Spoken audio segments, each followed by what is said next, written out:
Dentre os direitos de um cidadão está o de zelar pela manutenção e ordem da sociedade. E o Código de Processo Penal prevê, por exemplo, que não só uma autoridade policial, mas qualquer cidadão possa fazer a prisão em flagrante. Veja na reportagem. Não.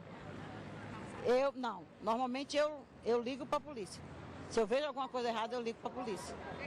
Eu não sabia disso. Pô, eu acho que isso devia ser divulgado, né? Mas acho que mesmo as pessoas sabendo vai ser difícil, porque elas acho que deveriam estar protegidas pelo policial e não tem nem sequer uma arma, e como é que ela vai declarar prisão, né?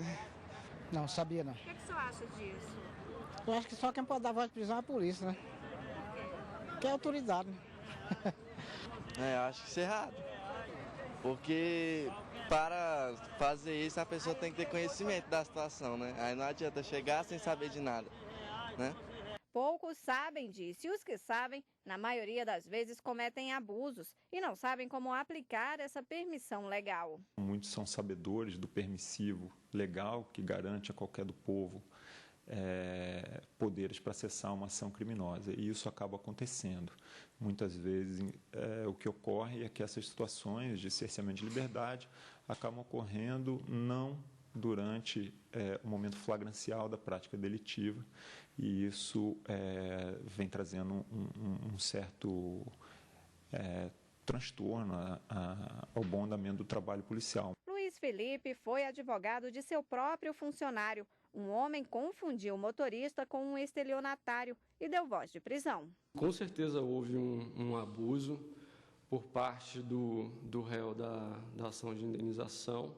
O autor foi algemado, foi coagido por uma arma de fogo, agredido e colocado num veículo e assim conduzido à 10ª DP. José Rodrigues descia do ônibus nesta parada às 9 horas da manhã para trabalhar quando foi surpreendido pelo comerciante que o levou até a 10ª delegacia, que fica aproximadamente a 2 quilômetros daqui.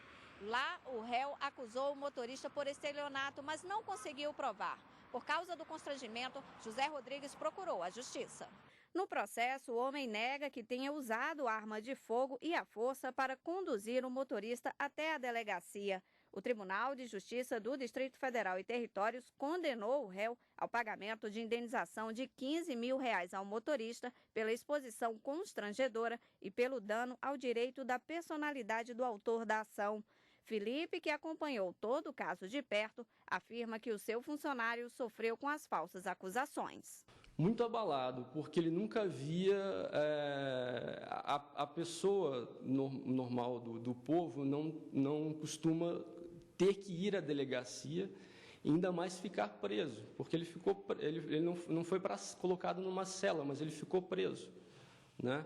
Então, tudo isso gera um abalo na pessoa, fora passar esses momentos dentro desse veículo. Aquele cidadão que se deparou com o autor de um crime já fora de uma situação flagrancial, acionar as autoridades policiais, seja a Polícia Civil, seja a Polícia Militar, para que aquela situação seja então analisada e sejam tomadas todas as medidas legais cabíveis.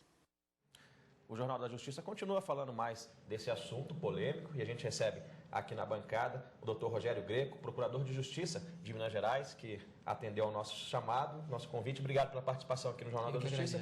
Dr. Rogério, a gente viu ali o caso de um rapaz civil que deu voz de prisão usando uma arma. Pode isso? Não, assim, se ele tiver porte de arma, se for uma situação perigosa para que ele tenha necessidade de usar arma, sim, qualquer do povo pode efetuar, dar voz de prisão, fazer a prisão em flagrante. Agora, se o sujeito, inclusive, não tem sequer o porte de arma, tem que ser processado por isso. Aí ele está cometendo crime. Ele que está cometendo crime, na verdade. Aquela frase que a gente já ouviu muito em desenho, em filme: pare, você está preso em nome da lei. Quando que ela pode ser aplicada? Pode, se houver efetivamente a situação de flagrante. O sujeito está praticando crime, acabou de cometer, é perseguido logo após, é surpreendido com instrumentos, com coisas que digam que ele efetivamente praticou a infração. Se houver uma situação de flagrante, é possível que ocorra a prisão por qualquer pessoa do povo. Mas como caracterizar isso? Como que a pessoa chega e dá uma voz de prisão a outra? Imagina que o sujeito está dentro do supermercado e perceba que alguém está subtraindo, acabou de subtrair algum produto dentro do mercado, ou está agredindo uma pessoa na rua. Então, se houver uma situação de crime sendo praticado, houver uma consumação de uma infração, é possível essa prisão em flagrante. Agora, nesse caso, o que parece foi até um estelionato. E, quer dizer, como é que você vai ser... Quando se caracterizou o estelionato foi no passado, ou seja, já não havia mais a situação de flagrante, e nesse caso esse cidadão pratica. Ele sim pratica um constrangimento legal, além do porte de arma, se não tiver o porte.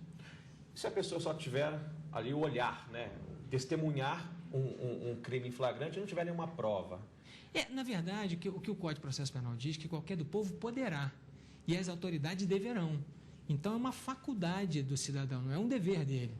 E se ele está ali, se ele presencia, ele vai servir principalmente como testemunha, não como aquele que prendeu em flagrante. Mas ele vai ter que provar o que ele está vendo, o que ele está denunciando? Ou só o discurso dele de ter visto supostamente uma ação? Não, aí é efetivamente questão de prova, né? Porque vai ficar a palavra de um contra o outro. Então, o processo não é feito só de uma palavra de um contra o outro, principalmente porque prevalece entre nós o princípio do indúbio pro réu. Na dúvida, você pende para o lado do réu. Então, quer dizer, é possível a prisão? É, mas para efetiva condenação, para o processo, para que haja justa causa, ou seja, até para o início do oferecimento da denúncia, é preciso análise de todo o conjunto probatório e não somente a palavra dele. Isso acontece ainda hoje? É difícil, muito difícil uma situação dessa. Eu, particularmente, eu tenho 25 anos, basicamente, no Ministério Público, nunca vi alguém prender outra pessoa em flagrante. Mas isso já é antigo, né? Já é antigo, já o Código é de 41, então, assim, existe essa previsão já há muito tempo. Só que, na prática, as pessoas não fazem isso. Se você quiser tentar segurar a pessoa num local ali, você pode? No sentido de prisão em flagrante? Pode fazer. Mas e quando a pessoa é supostamente mais fraca que a outra? O complicado é esse, porque você vai estar fazendo as vezes da autoridade policial. E pode fazer? No caso de prisão em flagrante especificamente, sim. Qualquer pessoa pode? Qualquer pessoa pode. Mas aí... Nunca tive um caso desse, mas pode. Se a pessoa fugir? Ué, é como melhor chamar a polícia. É, né? É melhor, sempre mais prudente. E é bom também que evita também um certo constrangimento, né? Claro. Porque a pessoa não está preparada, inclusive, para efetuar essa prisão. Então, é melhor que ela sirva como testemunha do que efetivamente efetuar a prisão. Embora essa frase, pare, você está preso em nome da lei, seja bastante conhecida. Comum. Muita gente desconhece também, não sabe que tem esse poder, né? Não. Por que o senhor acha? Que falta informação? Falta de conhecimento, falta de informação mesmo, porque assim, é uma situação até assim, delicada, né? Você, como cidadão comum, você não sendo uma autoridade policial, você prender outra pessoa. Mesmo porque tem um risco, e como aconteceu nesse caso especificamente, do crime já ter acontecido e não ser possível mais a prisão em flagrante. Aí você vai estar praticando o crime. No começo da entrevista, o senhor diferenciou bem, né? O cidadão tem o poder... O cidadão não tem a faculdade. E a autoridade tem o dever. O dever. Bem diferente, Bem diferente. Se a autoridade, por exemplo, se deparar com uma situação onde seria necessária a prisão em flagrante e ela podendo não fizer, ela vai responder por aquela infração penal. Então, você imagina aqui comigo o seguinte, vamos supor que um policial está andando na rua, ele armado, com segurança, e perceba que uma senhora está sendo vítima de um crime de roubo e o sujeito está portando uma faca. Ele tem plenas condições de sacar a sua arma e efetuar a prisão em flagrante naquele momento por tentativa de roubo consumado, isso é uma outra discussão. Ele tem essa condição. Se ele não fizer isso, o policial vai responder pelo crime de roubo. Inverte, então. Inverte, porque ele é considerado como garantidor. Então, ele tem o dever, a lei fala, se ele devia e podia agir para evitar o resultado. Se ele não fizer isso, ele vai responder por esse resultado. E então, quando o cidadão supostamente se omite? Não, o cidadão não tem essa obrigação, nem de levar esse conhecimento ao fato à autoridade policial, nem de prender em flagrante, mas servir de testemunha, sim. Aí ele pode ser intimado. Ele vai ser intimado e vai ser obrigado a depor em juízo. E, inclusive, obrigado a falar a verdade, sob pena de responder pelo crime de falso testemunho. E esses casos acontecem mais? Acontece. Esses são os que mais acontecem. Porque quando o policial prende em flagrante, ele normalmente, ele quando vai se lavrar o auto de prisão em flagrante, o condutor, ele procura pessoas que presenciaram aquela cena, para que possam figurar nesse auto de prisão em flagrante. Legitimar também a ação dele, né? A ação dele. Porque é aquilo que eu estou te falando, é preciso, assim, muitas vezes você vai ter somente o policial, vamos dizer dessa forma, mas na maioria das vezes você encontra outras pessoas. Então o policial, ele arrola essas testemunhas para que elas sejam ouvidas não só no auto de prisão em flagrante, no inquérito policial em si, mas também em juízo. Tá certo, doutor Rogério Greco, obrigado pela sua participação aqui no Jornal da Justiça. Estando em Brasília, seja sempre bem-vindo. Prazer é todo meu, obrigado.